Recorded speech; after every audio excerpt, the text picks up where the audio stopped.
नमस्कार, दर्श न्यूज देख रहे हैं आप और मैं हूं आपके साथ दक्षा प्रिया। तो केंद्रीय मंत्री पद से इस्तीफा देने के बाद पशुपति पारस पटना पहुंचे। कल देर शाम वो पटना पहुंचे और उसके बाद जितने भी पार्टी के तमाम कार्यकर्ता हैं वो पहुंच रहे हैं उनसे मुलाकात करने के लिए।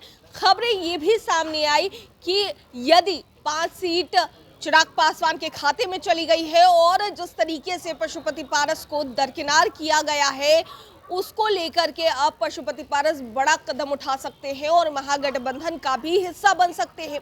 लेकिन जो मांगे हैं उनके बारे में अगर चर्चा करें तो मांगे ये है कि चिराग पासवान को जिन जिन जगहों पर एनडीए ने सीटें दी है उन जगहों पर अगर महागठबंधन की तरफ से उन्हें सीटें दी जाती है तो इसके बाद पशुपति पारस महागठबंधन का हिस्सा हो सकते हैं। लेकिन ये खबर तो फिलहाल सूत्रों के हवाले से सामने आ रही है, लेकिन अब देखने वाली बात होगी क्योंकि शाम तक प्रेस कॉन्फ्रेंस हो जाएगा और ये क्लियर भी हो जाएगा।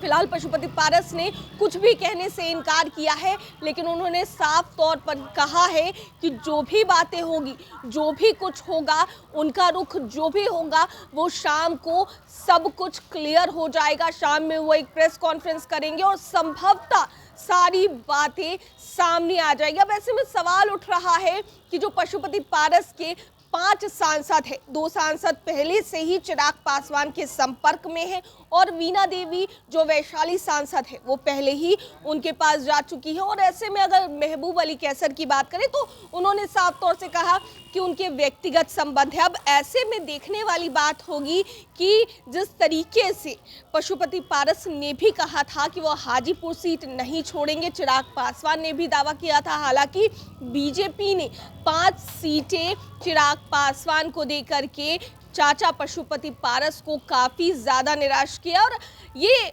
नाराजगी कल प्रेस कॉन्फ्रेंस में सामने भी आई। जब दिल्ली में पशुपति पारस प्रेस कॉन्फ्रेंस कर रहे थे तो उन्होंने साफ तौर से कहा कि नाराजगी उनकी है और उनके साथ नाइंसाफी हुई। अब ऐसे में देखने वाली बात होगी कि क्या कुछ रुख जो है वो पशुपति पारस का होता है, क्योंकि सबकी पैनी नज़र अभी फिलहाल यहीं पर है। चुनाव में ज़्यादा वक्त नहीं है और ऐसे में एनडीए के तो सीटों का बंटवारा हो चुका है।